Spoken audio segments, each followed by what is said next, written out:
बनता है हम्म। वो वो अलग से बनता है ना कि इसी प्रोसीजर को यूज करते हैं? प्रोसीजर सेम होते हैं, आपको सिर्फ एडिटिंग करना है। क्या क्या एडिटिंग करने की ज़रूरत पड़ सकती है एज पर सर्टिफिकेशन बॉडी या कस्टमर, जो मैं बता दूंगा कि आप कहाँ कहाँ पे क्या क्या एडिट कर सकते हो कस्टमर की रिकमेंडेशन पे। ठीक है। ओके। प्रोसीजर बनाने का मेथड, प्रोसीजर लिखने का लैंग्वेज, वो सारा सेम है। ये कॉमन प्रोसीजर मैं आपको दे रहा हूँ, आप आराम से एपीआई में इम्प्लीमेंट करना है, एपीआई से रिलेटेड ही है ये प्रोसीजर। ओके। ठीक है। तो प्रोसेस का नाम यस क्या सर। है? Training procedure. यानी एम्प्लॉय को एजुकेट करना। पर्पस क्या है? To upgrade and enhance the skills of employ.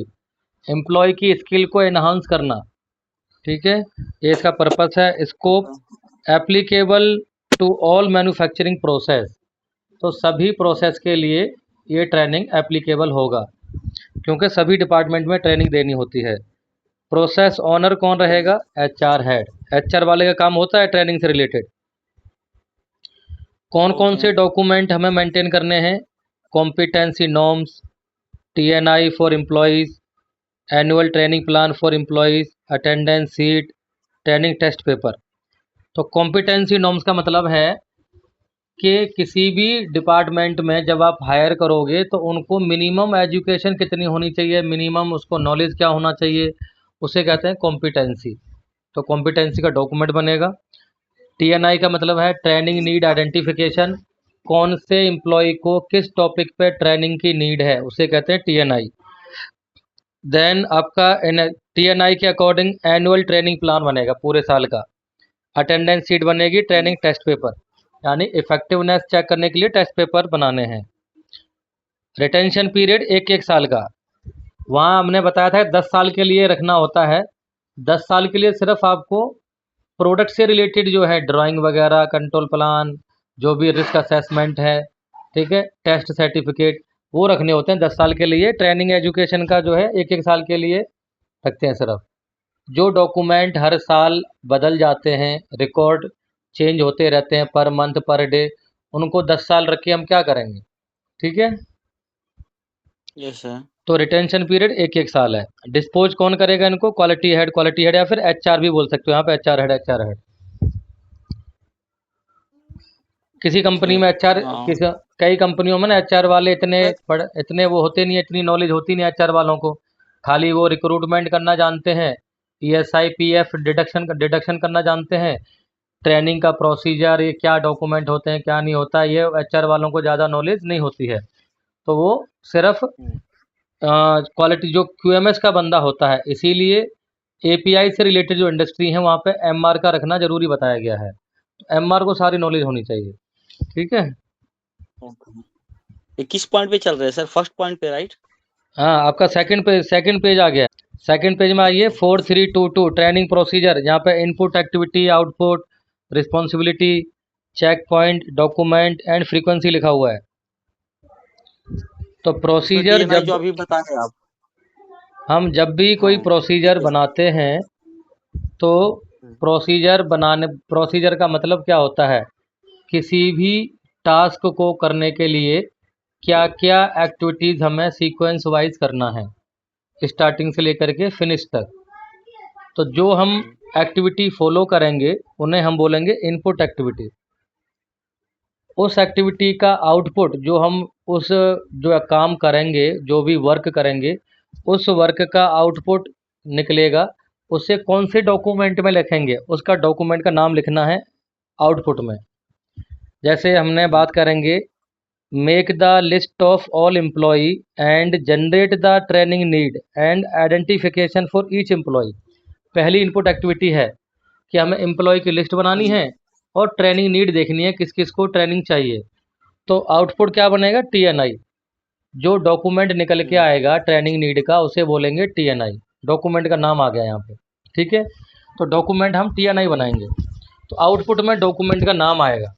समझ आ गया? इनपुट एक्टिविटी के अकॉर्डिंग। नेक्स्ट में है रिस्पॉन्सिबिलिटी। कौन करेगा इसे? नेक्स्ट है चेक पॉइंट। जो इनपुट एक्टिविटी को, ये तो मैंने थोड़ा नट सेल में लिखी हुई है स्टेप बाय स्टेप। इनको थोड़ा सा और बाइफरकेट करके समझाना है, थोड़ा खोल के समझाना है, किन किन बातों का ध्यान रखना है as per the input activity. तो हम क्या करेंगे, चेक पॉइंट को यहाँ पे लिख देंगे, चेक पॉइंट में थोड़ा और बड़ा चढ़ा के लिख देंगे, जो भी आपको थोड़ा डिटेल देनी है। तो नेक्स्ट है डॉक्यूमेंट नंबर। जो हमने आउटपुट में डॉक्यूमेंट लिखा है, ये डॉक्यूमेंट का नाम, यहाँ डॉक्यूमेंट का नंबर देना है। क्या देना है? डॉक्यूमेंट का नाम देना है, ठीक है। डॉक्यूमेंट नाम तो हमें आउटपुट में देना है, यहाँ पे डॉक्यूमेंट नंबर देना है, यानी हाउ। हाउ का मतलब क्या होता है? मेथड। तो जो डॉक्यूमेंट हम यूज़ करेंगे एज पर इनपुट एक्टिविटी, वहाँ इसका डॉक्यूमेंट नंबर का नाम यहाँ पे लिख देंगे, डॉक्यूमेंट नंबर मेंशन कर देंगे। फ्रीक्वेंसी, फ्रीक्वेंसी का मतलब है कब कब ये ट्रेनिंग वगैरह देनी है, TNI कब बनानी है ये। तो ये आप जो है अपनी तरफ से चेंज कर सकते हो कि अप्रैल के महीने में बनानी है कि जनवरी में बनानी है, कब बनाना है, ये चेंज करने लायक होता है। जो डॉक्यूमेंट का जो नंबर है वो चेंज होगा आपकी कंपनी के अकॉर्डिंग। आपको कैसे डॉक्यूमेंट नंबर देना है वो कंट्रोल ऑफ डॉक्यूमेंट में आपको प्रोसीजर समझाऊंगा कल मॉर्निंग में, तो वहाँ से आपको डॉक्यूमेंट नंबर देना ईजी हो जाएगा, ठीक है। तो ये डॉक्यूमेंट नंबर आपके चेंज हो जाएंगे एज पर योर कंपनी। बस ये एडिटिंग करने लायक होता है इसमें। अब देखो, इनपुट एक्टिविटी है make the list of all employees and generate the training need and identification for each employ. तो HR वाले क्या करते हैं, एम्प्लॉयज़ की लिस्ट होती है उनके पास में, वो एम्प्लॉय के पास एक डॉक्यूमेंट भेजते हैं। उस डॉक्यूमेंट में HOD के पास भेजेंगे या कहीं पर सबको मेल कर देंगे वो डिपार्टमेंट में कि भाई आपके एम्प्लॉयज़ को किस किस टॉपिक पर ट्रेनिंग चाहिए, इस फॉर्मेट में लिख दो, ठीक है। तो वो जो फॉर्मेट देगा सभी डिपार्टमेंट में मेल के थ्रू, वो फॉर्मेट का नाम रहेगा TNI, training need identification. Then make the annual training calendar and share with all concern department. तो TNI में जितने भी टॉपिक कलेक्ट होंगे पूरी ऑर्गेनाइजेशन के, फिर वो सारे टॉपिकों को एक एनुअल ट्रेनिंग प्लान बनाएगा, उसमें डाल देगा HR वाला। देन लास्ट है इज फैकल्टी अवेलेबल। तो तीसरा यानी फैकल्टी अवेलेबल है या नहीं है, अगर नहीं है तो HR वाला आउटसोर्स से ट्रेनर बुलाएगा। अगर है इन हाउस में कोई दे सकता है MR वगैरह कोई, तो वो इन्फॉर्म करेगा उसको। अगर है तो यस करेगा। यस में आगे लिखा है inform faculty and trainees about training schedule, ठीक है। Then conduct training as per plan, जो भी शेड्यूल बनाया है, जैसे अप्रैल के ये आपका जो मंथ चल रहा है वो है सितंबर, तो सितंबर में 2 ट्रेनिंग है, ओके, क्वालिटी पॉलिसी का और ऑब्जेक्टिव का, डिपार्टमेंट ऑब्जेक्टिव का। तो कौन से दिन वो ट्रेनिंग देनी है वो कहलाएगा शेड्यूल, तो उस शेड्यूल का फैकल्टी को इन्फॉर्म कर देगा वो।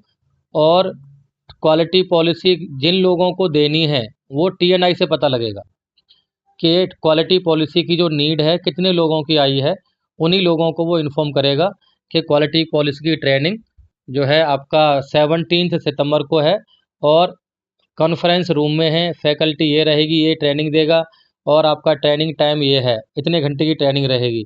ये सारी चीज़ें वो आपको या तो मेल के थ्रू बता देगा या फिर वर्बली बता सकता है, या फिर आपको कहीं पर वो हार्ड कॉपी वगैरह डिस्प्ले कर देगा ट्रेनिंग का schedule. Training conduct as per plan. अब पूछ रहा है क्या ट्रेनिंग हो चुकी है एज पर प्लान। अगर नहीं हुई है, यहाँ बता रहा है नो, नहीं हुई तो दोबारा से ट्रेनिंग शेड्यूल बनाइए। अगर हो गई है तो ट्रेनिंग एग्जीक्यूट करवाना है, अटेंडेंस शीट का रिकॉर्ड बनाना है। HR वाला अटेंडेंस शीट भरेगा सभी लोगों का जितना भी ट्रेनिंग अटेंड किया है। Conduct the test by questionnaire based on training and calculate effectiveness as per effectiveness criteria. Training होने के बाद सभी पार्टिसिपेंट का क्या करना है, इफेक्टिवनेस चेक करना है क्वेश्चन पेपर के थ्रू।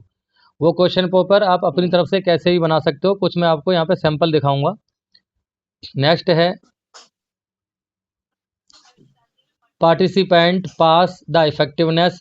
वो कह रहा है कि यहाँ पे दिखा रहा है कि जो ट्रेनीज हैं, पार्टिसिपेंट यानी जिन्होंने ट्रेनिंग ली है वो इफेक्टिवनेस में पास किया कि नहीं किया। अगर हो गया है तो हमको रिकॉर्ड मेंटेन करना है उसका।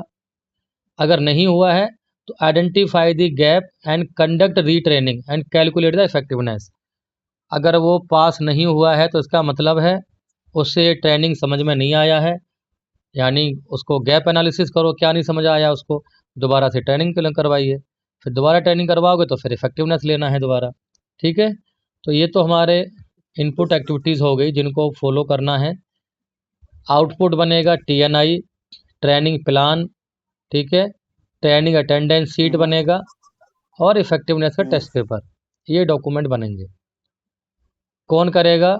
HR। चेक पॉइंट में मैंने थोड़ा सा इसको एलेबोरेट कर रखा है इनपुट एक्टिविटी को। TNI having the all employees from all functional department, quality, production, maintenance, tool room. आपकी कंपनी में जितने भी डिपार्टमेंट हैं सभी लोगों का TNI कलेक्ट करेगा HR वाला। ठीक है, ऐसा नहीं है किसी एक डिपार्टमेंट से TNI का फॉर्मेट भरवा लेगा वो। Next, training calendar should sir be. इसमें हेल्पर भी आएगा क्या? और क्या, सारा आएगा। इसको टेक्नीशियन आएगा, सारा आएगा, पूरा सब सब लोग। आएगा। Okay training calendar should be include all training as per TNI। तो ट्रेनिंग कैलेंडर में यानी ट्रेनिंग प्लान जो बनेगा एनुअली, सारा टॉपिक कवर करना है TNI के अकॉर्डिंग, जो TNI के फॉर्मेट में कवर हुआ है। Confirm the availability of source of faculty. अगर है तो ठीक है, उसको इन्फॉर्म करो ट्रेनिंग के बारे में, कब कब करवाना, नहीं है तो आउटसोर्स से मंगाना पड़ेगा। देन बता रहा है information will be communicated to all training as per TNI। तो TNIs में टॉपिक के अकॉर्डिंग जिन लोगों के नेम हैं टॉपिक वाइज उन्हीं लोगों को परमिशन दी जाएगी ट्रेनिंग में बुलाने के लिए। ऐसा नहीं कि सभी लोगों को बुला लोगे। ठीक है, इसीलिए TNI को सबसे पहले भरवाया जाता है। Okay check the number of participant as per TNI and take signature in attendance sheet. तो आपको TNI में देखेगा कि क्वालिटी पॉलिसी में 10 लोगों के नाम आए थे, HR वाला बोला कि 10 लोग आ गए, हाँ जी आ गए, उनके फिर अटेंडेंस शीट पर इसका सिग्नेचर ले लेगा। नेक्स्ट है training effectiveness will be assess as per question paper. Question paper के थ्रू इफेक्टिवनेस लेगा HR वाला। If participant will not achieve passing marks then evaluate the gap and plan for retraining. तो उसी दिन दोबारा से ट्रेनिंग करवाओ उसकी, जो कुछ समझ में नहीं आया है, और दोबारा पेपर भरवाइए। ठीक है, नीचे आपका आ जाएगा प्रिपेयर्ड बाय, अप्रूव्ड बाय और इशूड बाय। ये सारे डॉक्यूमेंट आ गए। TNI का डॉक्यूमेंट नंबर आ गया, एनुअल प्लान का डॉक्यूमेंट आ गया, ट्रेनिंग स्टैंडर्ड सीट आ गया, जो ट्रेनिंग का जो अटेंडेंस सीट रहेगा, ये इफेक्टिवनेस का क्वेश्चन पेपर का डॉक्यूमेंट है। तो TNI आपको बनानी है once in year at the first week of April. तो आपको अप्रैल मंथ में बनानी है TNI, क्योंकि फाइनेंशियल ईयर अप्रैल से स्टार्ट होता है, तो आपको अप्रैल के महीने में बनाना है। Next, every month. ये TNI क्या होता है, क्योंकि जब जब जो आपका TNI के अकॉर्डिंग ट्रेनिंग प्लान बनेगा, तो ट्रेनिंग प्लान हर महीने का बनेगा कि अप्रैल में 2 ट्रेनिंग होगा, मई में 2 ट्रेनिंग होगा, जुलाई अगस्त सितंबर में 2 ट्रेनिंग होगा। तो एवरी मंथ ट्रेनिंग करवानी है प्लान के अकॉर्डिंग। ठीक है, ये इफेक्टिवनेस ऑफ कंपलसरी रहता है सर? है। ये कंपलसरी है कि एवरी मंथ करवाएंगे? 2 मंथ में 3 मंथ में भी तो करवा सकते हैं ना सर? मतलब हाँ, वो आपका अगर कस्टमर एग्री है, आपका सर्टिफिकेशन बॉडी एग्री है तो करवा दो, कोई दिक्कत नहीं है। मगर हर महीने कराओगे, एवरी मंथ कराओगे तो ज़्यादा ठीक रहता है। API Q1 के अकॉर्डिंग अगर मैं 2 मंथ में करवाते तो चलेगा, 2 या 3 मंथ में? ऐसा कहीं पे API ने कहीं नहीं बोला है कि 2 या 3 में ट्रेनिंग, आप 2 या 3 मंथ में ट्रेनिंग चाहिए आपको। एनुअल ट्रेनिंग प्लान का मतलब ही होता है हर महीने ट्रेनिंग देनी है आपको। मान लो आपका ओके TNI में 12 टॉपिक कवर हुए हैं, 12 टॉपिकों पर ट्रेनिंग दिलवानी है, तो 12 टॉपिक आप कैसे कवर करोगे? हर महीने 2-2 3-3 टॉपिक कवर करोगे तो पूरे साल में ट्रेनिंग दे पाओगे ना उनका। अब ऐसा तो है नहीं कि आपने जो है एक ही दिन में सभी लोगों को बिठा लिया और ट्रेनिंग दे दी, प्रोडक्शन कौन करेगा फिर? नहीं बराबर है। तो मैक्सिमम होगा तो 2 मंथ में कर सकता है, उससे ज़्यादा और नहीं कर क्या। सकता है। Effectiveness on same date after training execution. Effectiveness same date को लेनी है। ठीक है, यह है आपका training procedure. Training need identification for yes the employee. Yes. तो ये क्या होता है, कई बार HR वाला ना ये फॉर्मेट बनाएगा और जो भी ट्रेनिंग उसको कराना है अपनी कंपनी में एज पर API या एज पर प्रोसेस की नीड, क्योंकि प्रोसेस के अकॉर्डिंग वो ट्रेनिंग सेट करेगा, तो यहाँ पे वो पहले से टॉपिक लिख देता है कई बार। यानी ये टॉपिक उसने फ्रीज कर दिए। क्या कर दिए? टॉपिक फ्रीज कर दिए। अब इसको मेल कर देगा सभी डिपार्टमेंट में और बोलेगा एचओडीज को कि आपके यहाँ पे इन ट्रेनिंग में से जिस किसी एम्प्लॉयज़ को ट्रेनिंग चाहिए किसी टॉपिक पे, तो उसका नाम लिख के दे दो मुझे, उसके आगे टिक मार करके दे दो कि कौन से लड़के को किस टॉपिक पे ट्रेनिंग चाहिए। ठीक है, एक मेथड तो ये है टीएनआई बनाने का। दूसरा मेथड ये है कि ये यहाँ पे खाली ब्लैंक कर देगा, कुछ नहीं लिखेगा और वो एचओडी से भरवाएगा कि भाई आपके यहाँ पे जो एम्प्लॉयज़ हैं उनको क्या क्या ट्रेनिंग चाहिए, मुझे लिख के दे दो। तो इस तरीके से उसके पास कलेक्ट हो जाएंगे। कहने का मतलब ये है एचआर वाले को ट्रेनिंग की नीड कलेक्ट करनी होती है डिपार्टमेंट से। ठीक है, तो जैसे आपका ये सारे टॉपिक कलेक्ट हो गए। अब यहाँ पे आपका आ जाएगा एम्प्लॉय का नेम, जितने भी एम्प्लॉय हैं, डिस्क्रिप्शन, ऑपरेटर है, मैनेजर है, इंजीनियर है, यानी डेजिग्नेशन आ जाएगा और उसका जो है वो भी आ जाएगा। क्या प्रोडक्शन से है, क्वालिटी से है, एक लाइन इसी में लिख दो आप, क्वालिटी इंजीनियर, प्रोडक्शन इंजीनियर या ऑपरेटर है तो क्या है, ये सारी चीज़ यहाँ पे आ जाएंगी। अब मान लो आपका नाम है Aditya, name of employee, description production manager, आपको 5S की ट्रेनिंग चाहिए, यस, तो यहाँ पे टिक मार्क करना है। आपको पीपीएस की ट्रेनिंग चाहिए, यस। आपको एबनॉर्मल की ट्रेनिंग चाहिए, यस। क्वालिटी पॉलिसी की नहीं चाहिए तो नो, इस पर क्रॉस कर देना है। डेली मेंटेनेंस की चाहिए, नो। विजुअल इंस्पेक्शन की चाहिए, नो। काइजन की चाहिए, यस। तो जो जो ट्रेनिंग आपको चाहिए वहाँ पर टिक मार्क कर देना है, जो इस पर नहीं चाहिए वहाँ पर क्रॉस हो जाएगा सभी लोगों का। तो सपोज करो, ये एवरी मंथ रहेगा सर? एवरी मंथ रहेगा, ईयरली रहेगा सर ये नहीं वाला? ईयरली, ये साल में एक बार वाला अप्रैल के महीने में ले लेना है। ठीक है, अच्छा। बाकी अगर नई न्यू कोई ऑपरेटर ऐड होता है एवरी मंथ, तो उसके अकॉर्डिंग आप उसमें उस ऑपरेटर को ऐड कर सकते हो। ओके। यहाँ लिखा हुआ है ट्रेनिंग रिक्वायर्ड में टिक मार्क करना है, ट्रेनिंग नो नीड में आपका वो करना है। ठीक है, क्रॉस। अब ये तो हो गया टीएनआई। अब टीएनआई के अकॉर्डिंग आपका एनुअल ट्रेनिंग प्लान बनेगा। ये समझ आ गया ना? हाँ सर। ये एनुअल ट्रेनिंग प्लान है आपका 2023 से 24 का। अगर नेक्स्ट करंट ईयर का आप यहाँ पे चेंज करोगे 2024 से लेकर 2025 तक का। ठीक है, तो जो टीएनआई में टॉपिक कवर हुए थे वो सारे टॉपिक मैंने यहाँ पे लिखे हैं। ठीक है, अब फैकल्टी इंटरनल है तो इंटरनल, किसी टॉपिक में एक्सटर्नल तो एक्सटर्नल लिख दोगे। ओके, फैकल्टी नेम कौन देगा उसका नाम भी लिख सकते हो, एचआर वाला नाम लिख देगा कौन है इंटरनल अगर देगा तो। अप्रैल के महीने में ये अप्रैल के महीने में कौन सा ट्रेनिंग देना, तो 1 2 मई के मंथ में 2 3, जून में, जुलाई इसमें 2 3 दे दो। तो जितने हर महीने जो जो आपको ट्रेनिंग देनी है कौन कौन से महीने में, वहाँ पे ये सर्कल डाल दो प्लानिंग के लिए। जिस महीने वो ट्रेनिंग हो जाएगी तो उसको फिलअप कर देना, नहीं डन हो चुकी है। अब आपके ऊपर है, अप्रैल में दिखाइए, मई में दिखाइए, जैसे आपका मन करे वैसे दिखाइए। बस आपका सर्टिफिकेशन बॉडी और कस्टमर आपको जो है ऑब्जेक्शन ना उठाए। Okay, okay sir. कहने का मतलब है टीएनआई में जितनी भी ट्रेनिंग कवर हुई है वो सारा आपको ट्रेनिंग देना है 1 साल के अंदर अंदर। वो कब कब देना है वो आप डिसाइड करोगे इस प्लान के अकॉर्डिंग। ओके, ईयरली में कम से कम वन टाइम तो देना ही देना, किसी भी हाँ, कभी भी दे किसी दो। भी कारण। Yes yes. हम्म। अब ये नेक्स्ट मैंने निकाला है इफेक्टिवनेस का। जो ट्रेनिंग से रिलेटेड इफेक्टिवनेस है ना, वो फॉर्मेट निकालो आप। उस फॉर्मेट में सर ये क्लियर जो नहीं आ रहा फॉर्मेट है था। ना, ये फॉर्मेट मैंने ये हिंदी में लिखे हुए हैं। तो हिंदी का जब आप अच्छा। किसी अपने लैपटॉप में सूसा हिंदी फ़ॉन्ट डाउनलोड कर लेना अभी। क्या डाउनलोड करोगे? अच्छा। सूसा। चूसा। हाँ, मैं अभी व्हाट्सएप पे लिख ओके। दूंगा आपको। वो सूसा हिंदी फ़ॉन्ट को गूगल से डाउनलोड करो या प्ले लिस्ट से डाउनलोड करो अपने लैपटॉप पे। उसको रन करवाइए। रन कराने के बाद ये फॉर्मेट आप खोलोगे तो ये फॉर्मेट में आपको जो है क्वेश्चन लिखे हुए नज़र आएंगे टॉपिक वाइज। ये सैंपल के लिए मैंने आपको दिए हुए हैं। ठीक है, ये जो ओके, कुछ उसमें बहुत सारा था। हैं। उसमें बहुत सारा था बना हुआ ऐसा।